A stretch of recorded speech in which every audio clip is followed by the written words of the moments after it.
Welcome to my channel. இன்னைக்கு நாம உருளைக்கிழங்கு பட்டாணி குருமா எப்படி செய்யறதுன்னு பார்க்க போறோம். ஒரு சட்டியில் எண்ணெய் ஊற்றிக்கோங்க. அதில் பட்டை, கிராம்பு, சோம்பு, ஏலக்காய், வெங்காயம், பச்சை மிளகாய், அது கூடவே தக்காளி, புதினா, கொத்தமல்லி இதெல்லாம் சேர்த்து நல்லா வதக்கிடுங்க.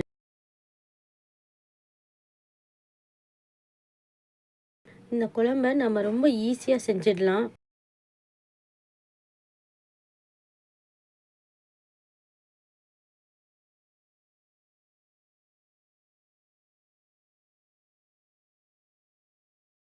இதில் இப்போது முந்திரி பருப்பு, கசகசா, இஞ்சி பூண்டு விழுது இதை சேர்த்தும் நல்லா வதக்கிக்கோங்க.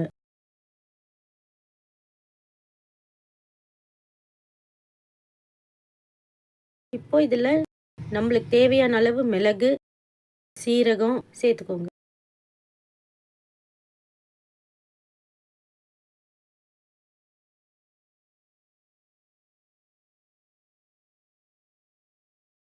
இப்போ இது ஓரளவு நல்லாவே வதங்கிருச்சு. இதில் தேங்காய் சேர்த்துக்கலாம். தேங்காய் சேர்த்து ரொம்ப நேரம் வதங்கணுன்ற அவசியம் இல்லை. இப்போ ஒரு டீஸ்பூன் தனியா பொடியும் சேர்த்துக்கலாம். நல்லா வதங்கிருச்சு. இது ஆறினோடனே ஒரு மிக்சி ஜாரில் சேர்த்து பேஸ்ட் பண்ணி வச்சுக்கலாம். ஒரு சட்டியில் எண்ணெய் ஊற்றிக்கோங்க. அதில் கொஞ்சம் வெங்காயம் போட்டு வதக்கிடுங்க.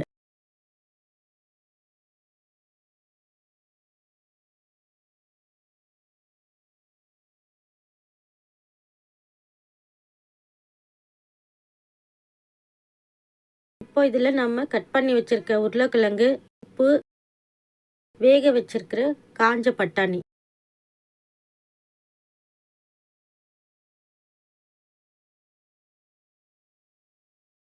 இதெல்லாம் சேர்த்து நல்லா மிக்ஸ் பண்ணிடுங்க.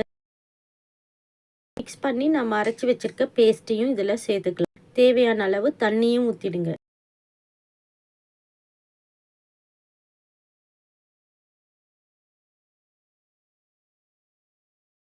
இப்போ இதில் நம்ம தேவையான அளவு தண்ணி எல்லாம் சேர்த்தாச்சு.